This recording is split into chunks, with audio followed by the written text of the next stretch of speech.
A Tiffany Aching Adventure, Book 1, The Wee Free Men by Pratchett.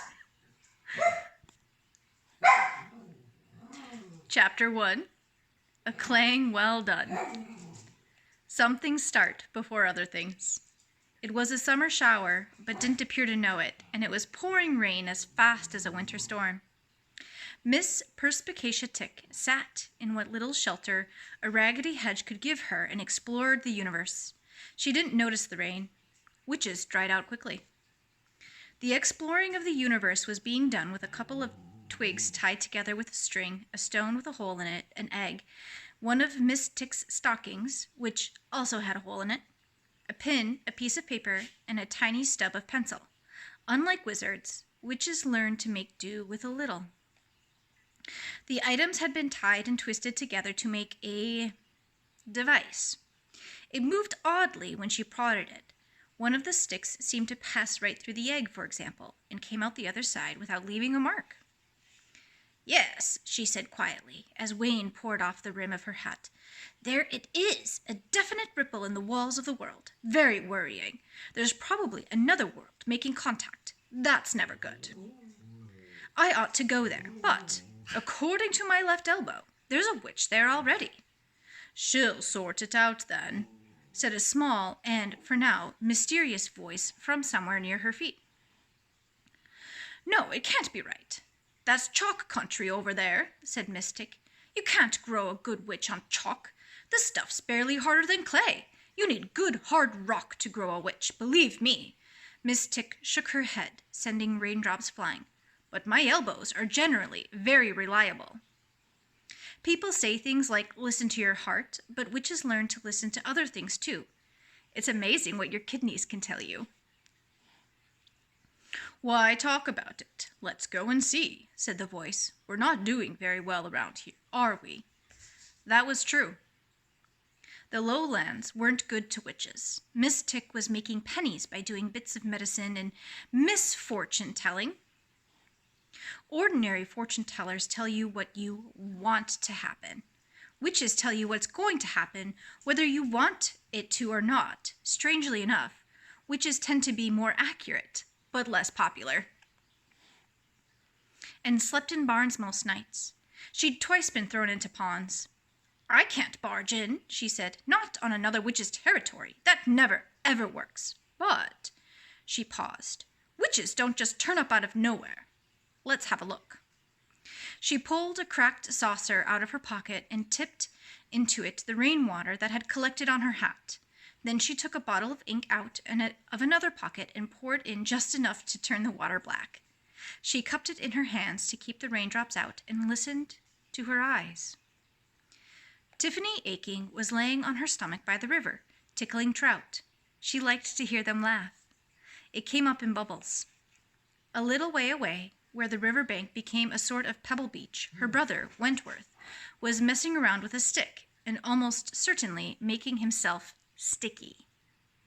Anything could make Wentworth sticky. Washed and dried and left in the middle of a clean floor for 5 minutes, Wentworth would be sticky. It didn't seem to come from anywhere. He just got sticky. But he was an easy child to mind, provided you stopped him from eating frogs. There was a small part of Tiffany's brain that wasn't too certain about the name Tiffany. She was 9 years old and felt that Tiffany was going to be a hard name to live up to. Besides, she decided only last week that she wanted to be a witch when she grew up, and she was certain Tiffany just wouldn't work. People would laugh. Another and larger part of Tiffany's brain was thinking of the word susurrus. It was a word that not many people have thought about, ever. As her fingers rubbed the trout under its chin, she rolled the word around and around in her head. Susurrus. According to her grandmother's dictionary, it meant a low, soft sound, as of whispering or muttering. Tiffany liked the taste of the word.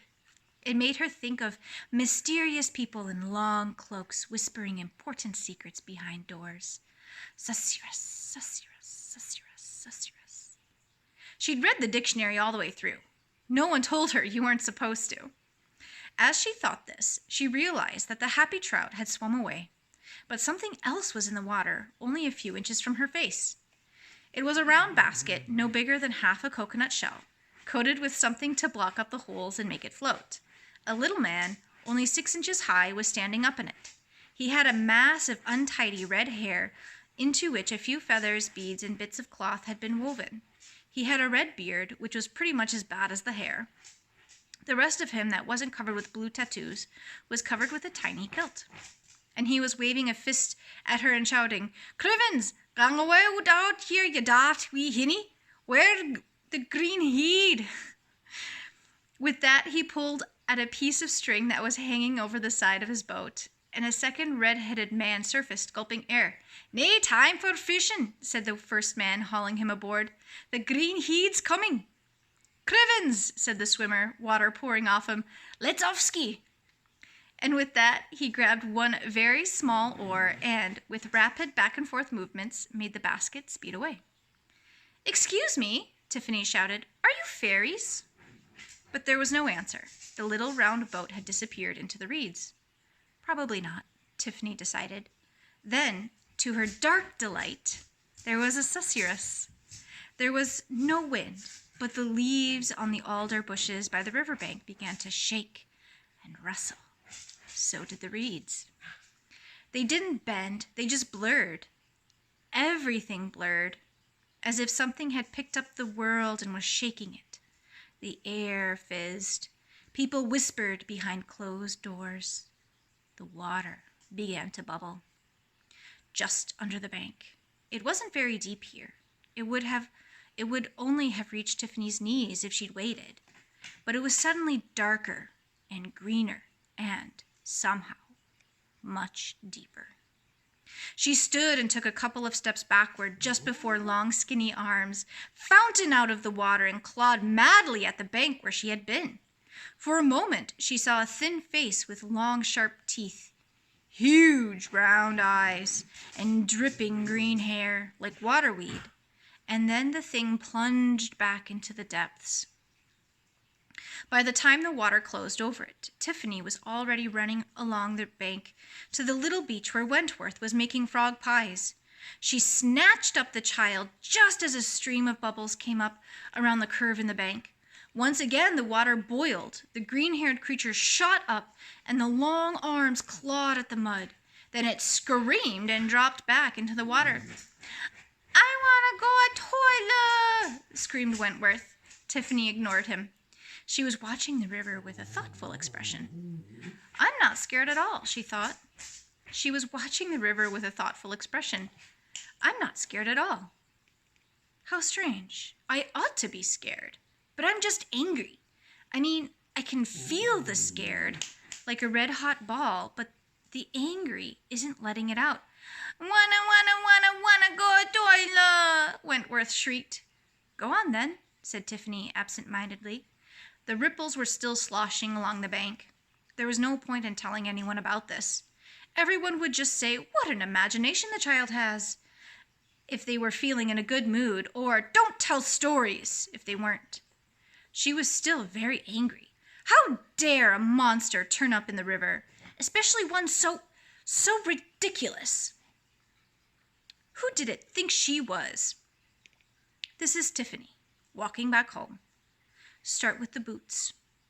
They are big and heavy boots, much repaired by her father, and they belong to various sisters before her. She wears several pairs of socks to keep them on. They are big.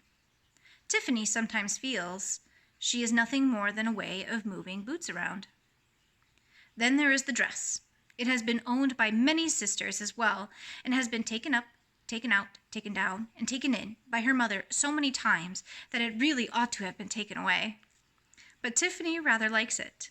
It comes down to her ankles, and, whatever color it had been to start with, is now a milky blue that is, incidentally, exactly the same color as the butterflies skittering across the path.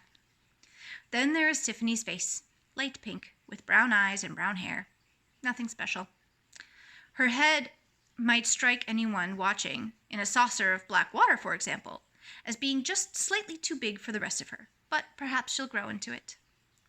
And then go farther up, and farther, until the track becomes a ribbon and Tiffany and her brother, two little dots, and there is her country. They call it the chalk. Green downlands roll under the hot midsummer sun. From up here the flocks of sheep, moving slowly, drift over the short turf like clouds on a green sky.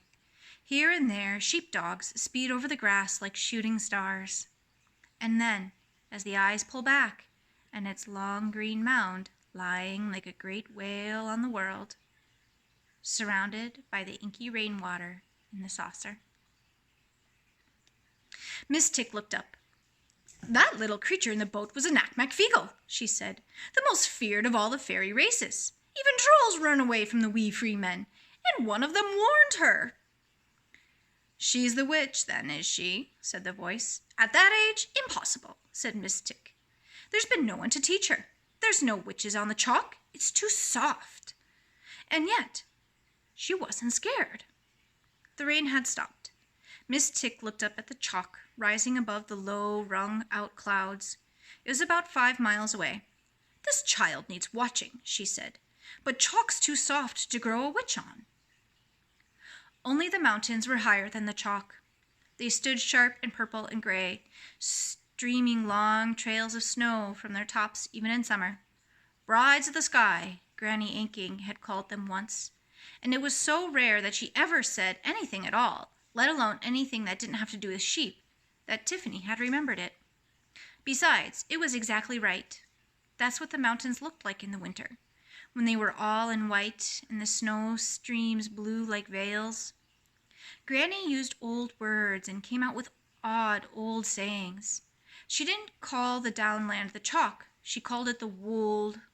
Up on the wold the wind blows cold, Tiffany had thought, and the word had stuck that way. She arrived at the farm. People tended to leave Tiffany alone. There was nothing particularly cruel or unpleasant about this, but the farm was big and everyone had their jobs to do, and she did hers very well, so she became, in a way, invisible. She was the dairymaid, and good at it.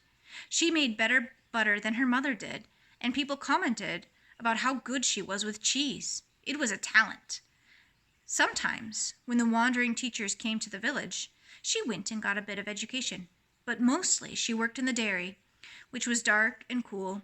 She enjoyed it. It meant she was doing something for the farm. It was actually called Home Farm. Her father rented it from the baron who owned the land, but there had been Achings farming it for hundreds of years, and so, her father said, quietly sometimes, after he'd had a beer in the evenings, as far as the land knew, it was owned by the Achings. Tiffany's mother used to tell him not to speak like that, although the baron was always very respectful to Mr. Aching, since Granny had died 2 years ago, calling him the finest shepherd in these hills, and was generally held by the people in the village to be not too bad these days. It paid to be respectful, said Tiffany's mother, and the poor man had sorrows of his own. But sometimes her father insisted that there had been Achings or Achins or Arkins or Akins or Ekins. Spelling had been optional. Mentioned in old documents about the area for hundreds and hundreds of years.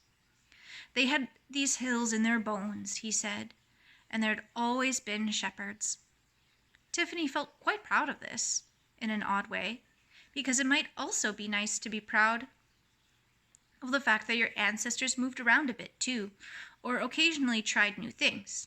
But you've got to be proud of something. And for as long as she could remember, she'd heard her father, an otherwise quiet, slow man, make the joke, the one that must have been handed down from Aching to Aching for hundreds of years.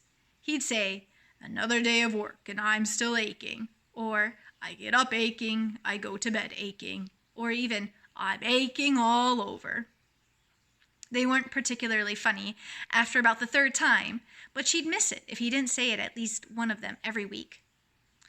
They didn't have to be funny. They were father jokes. Anyway, however they were spelled, all her ancestors had been aching to stay, not aching to leave. There was no one around in the kitchen. Her mother had probably gone up to the shearing pens with a bite of lunch for the men who were shearing this week. Her sisters, Hannah and Fastidia, were up there too, rolling fleeces and paying attention to some of the younger men. They were always quite eager to work during shearing. Near the big black stove was the shelf that was still called Granny Aching's library by her mother, who liked the idea of having a library. Everyone else called it Granny's shelf. It was a small shelf, since the books were wedged between a jar of crystallized ginger and the china shepherdess that Tiffany had won at the fair when she was 6.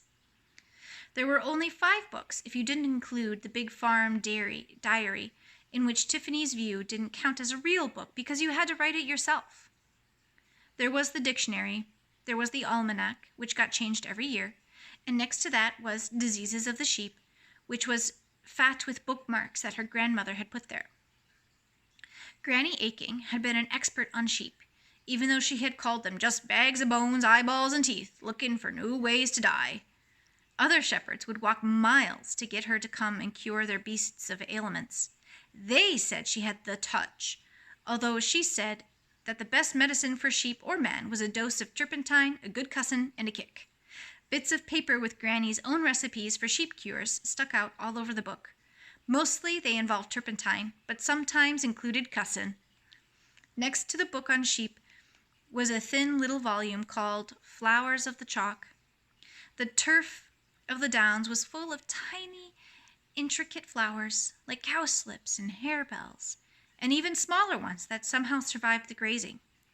On the chalk, flowers had to be tough and cunning to survive the sheep and the winter blizzards. Someone had colored in the flowers a long time ago. On the flyleaf of the book was written in neat handwriting, Sarah Grizzle, which had been Granny's name before she was married. She had probably thought that Aching was at least better than Grizzle. And finally, there was the Good Child's Book of Fairy Tales, so old that it belonged to an age where there were far more E's around. Tiffany stood on a chair and took it down.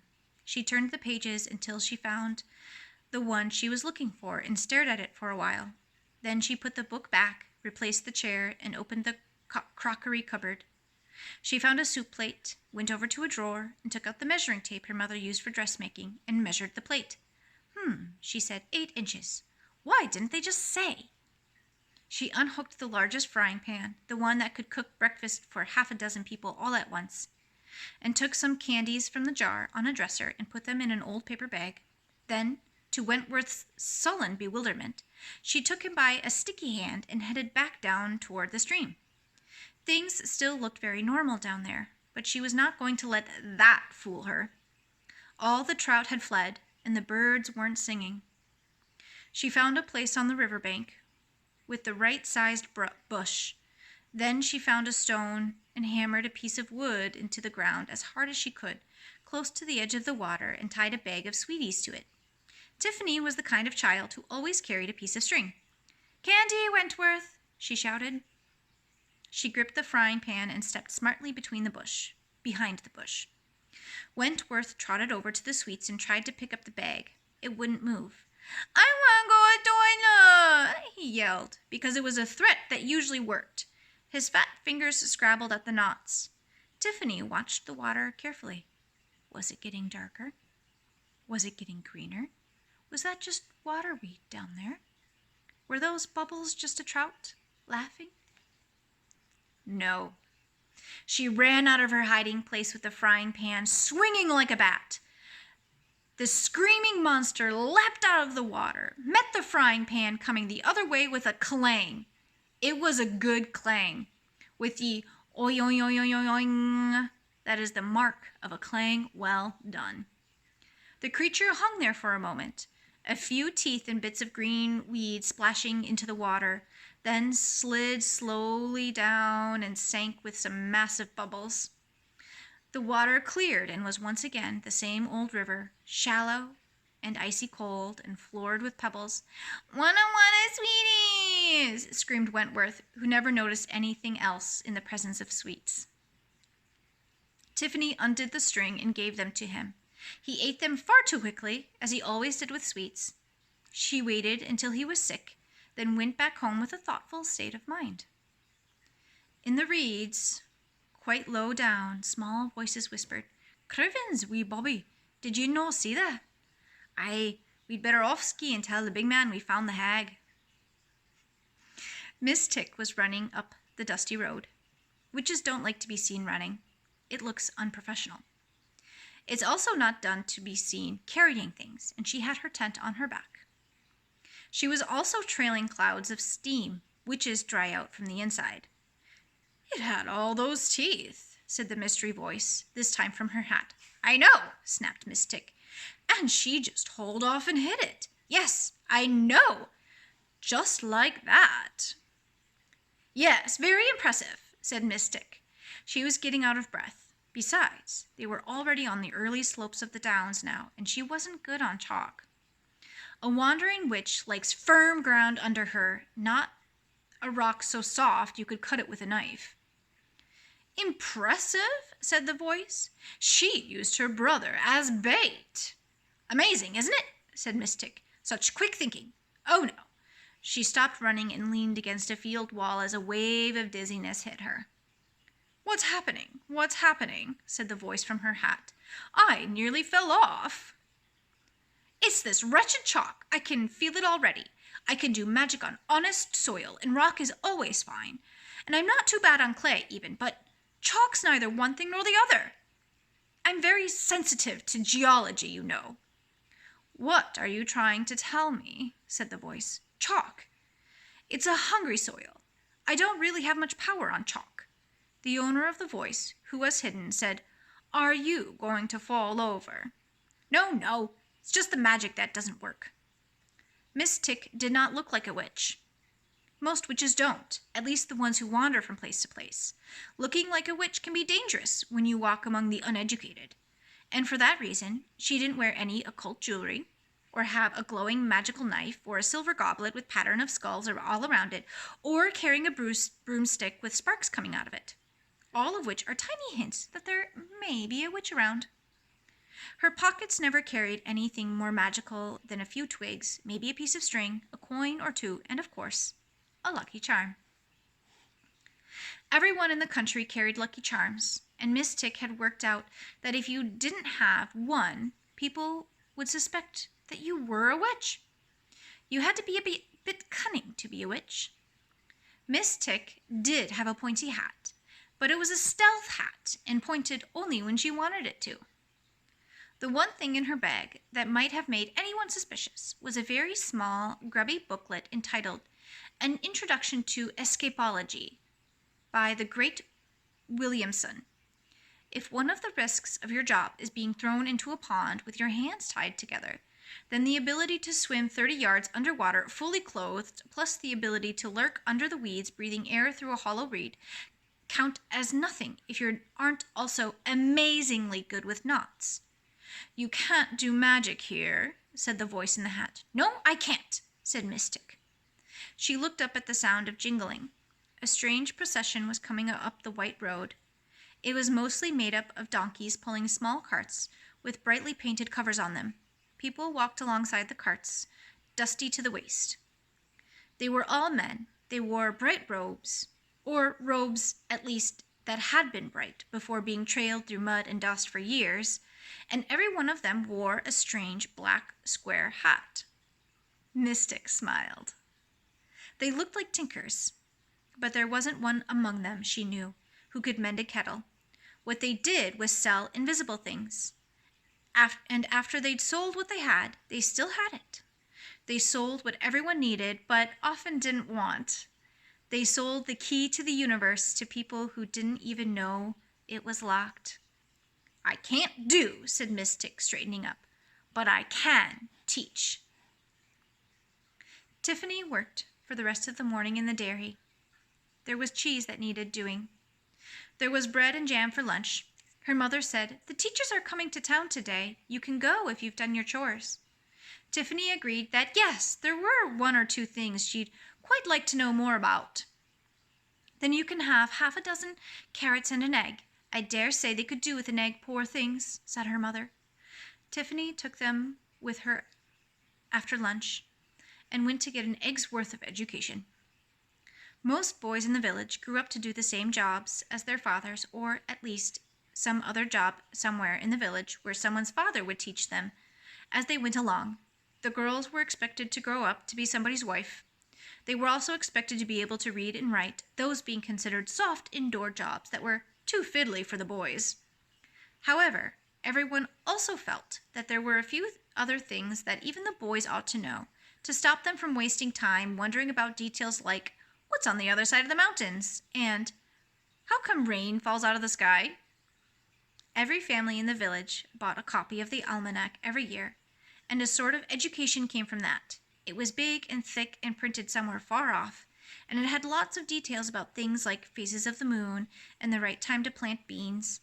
It also contained a few prophecies about the coming year and mentioned faraway places with names like Clatch and Hersheba. Tiffany had seen a picture of Clatch in the almanac. It showed a camel standing in the desert. She'd only found out what both these names were because her mother had told her. And that was Clatch, a camel in a desert. She'd wondered if there wasn't a bit more to it, but it seemed that Clatch equals camel desert was all anyone knew. And that was the trouble. If you didn't find some way of stopping it, people would go on asking questions. The teachers were useful there. Bands of them wandered through the mountains, along with tinkers, portable blacksmiths, miracle medicine men, cloth peddlers, fortune tellers, and all the other travelers who sold things that people didn't need every day but occasionally found useful. They went from village to village, delivering short lessons on many subjects. They kept apart from the other travelers and were quite mysterious in their ragged robes and strange square hats. They used long words like corrugated iron. They lived rough lives, surviving on what food they could earn from giving lessons to anyone who'd listen. When no one would listen, they lived on baked hedgehog. They went to sleep under the stars, which the math teachers would count, the astronomy teachers would measure, and the literature teachers would name.